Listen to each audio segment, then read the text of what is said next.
Hello everyone, তো দেখো সন্ধ্যাবেলা ঠাকুর দেখতে বেরিয়ে পড়েছি আমি আমার দুই বোন মিলে।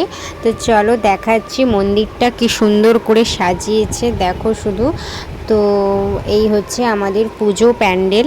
তো চলো সামনের দিকে এগিয়ে তোমাদের দেখাচ্ছি। তো এত সুন্দর সাজিয়েছে দেখে আমার বোন দৌড়ে চলে গেল ফটো তোলার জন্য। তো চলো দেখো খুব সুন্দর লাগছে। তো চলো ভেতরটা এবারে দেখাই তোমাদের কিভাবে ডেকোরেশন করেছে। এই দেখো এইভাবে ডেকোরেশন করেছে। তো ভালোভাবে একটা ভিডিও বানিয়ে তোমাদের দেব। তো আর কি বলবো, এখনও কিন্তু ষষ্ঠীর ঘট উঠে গেছে, তাও আমাদের কিন্তু ঠাকুর ঠিক করা চলছে আমাদের গ্রামে, এখনও ঠিকঠাকভাবে হচ্ছে না ওনাদের। তো যাই হোক, এবছর ঠাকুরটা আমাদের অনেকটাই বড় করেছে, তাই জন্য সেট করতে অনেকটাই অসুবিধা হচ্ছে। এই দেখো তোমরা সবটাই দেখতে পারছো। তো আমি ফুল ভিডিও তোমাদের দেব ঠাকুরটা কত বড় করেছে। তো রেডি হয়ে যাক, তারপরে নেক্সট ভিডিওতে তোমরা দেখতে পাবে।